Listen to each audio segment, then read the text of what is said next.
북한 일어난 전쟁은 언제입니까? 북한이 소련과 중국의 지원을 받아 남한을 공격함으로써 한국 전쟁이 시작한 날은 무슨 날입니까?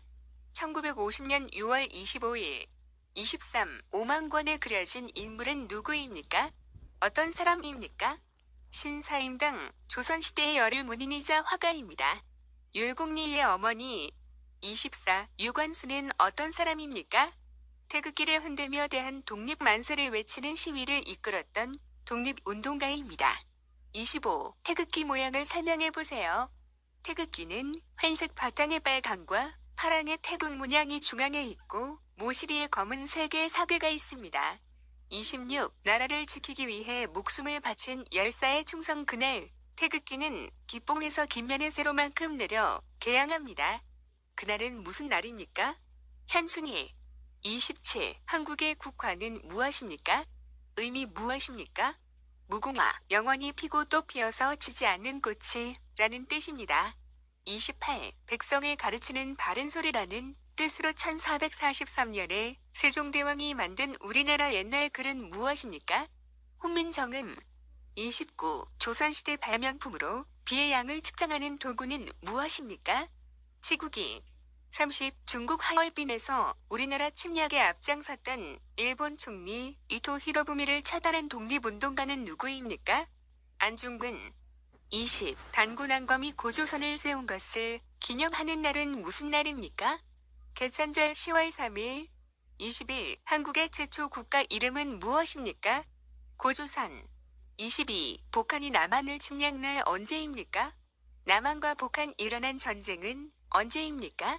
북한이 소련과 중국의 지원을 받아 남한을 공격함으로써 한국 전쟁이 시작한 날은 무슨 날입니까?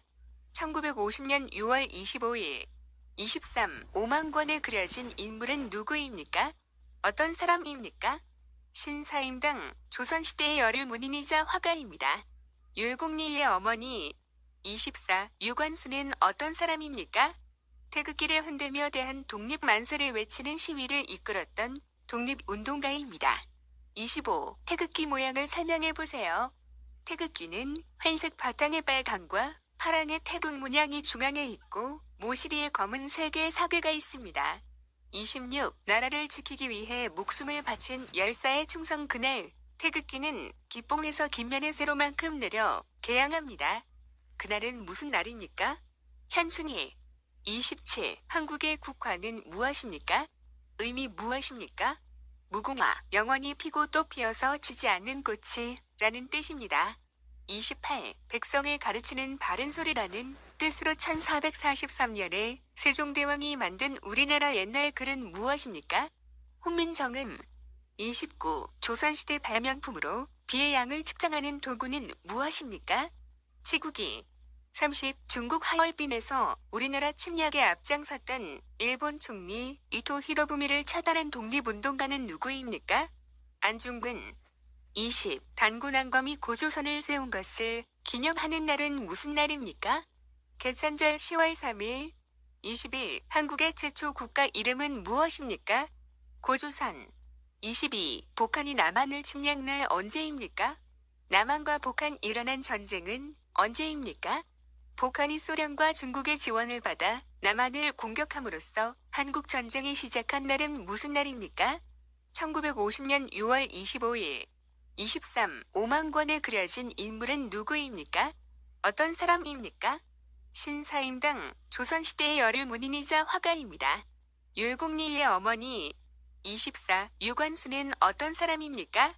태극기를 흔들며 대한 독립 만세를 외치는 시위를 이끌었던 독립운동가입니다. 25. 태극기 모양을 설명해보세요. 태극기는 회색 바탕의 빨강과 파랑의 태국 문양이 중앙에 있고 모시리에 검은 3개의 사괴가 있습니다.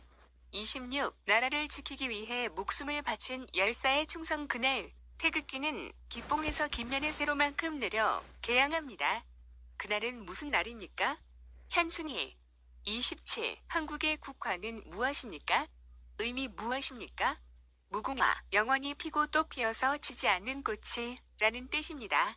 28. 백성을 가르치는 바른 소리라는 뜻으로 1443년에 세종대왕이 만든 우리나라 옛날 글은 무엇입니까? 훈민정음 29. 조선시대 발명품으로 비의 양을 측정하는 도구는 무엇입니까?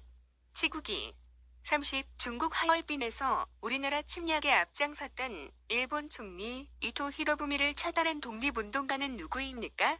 안중근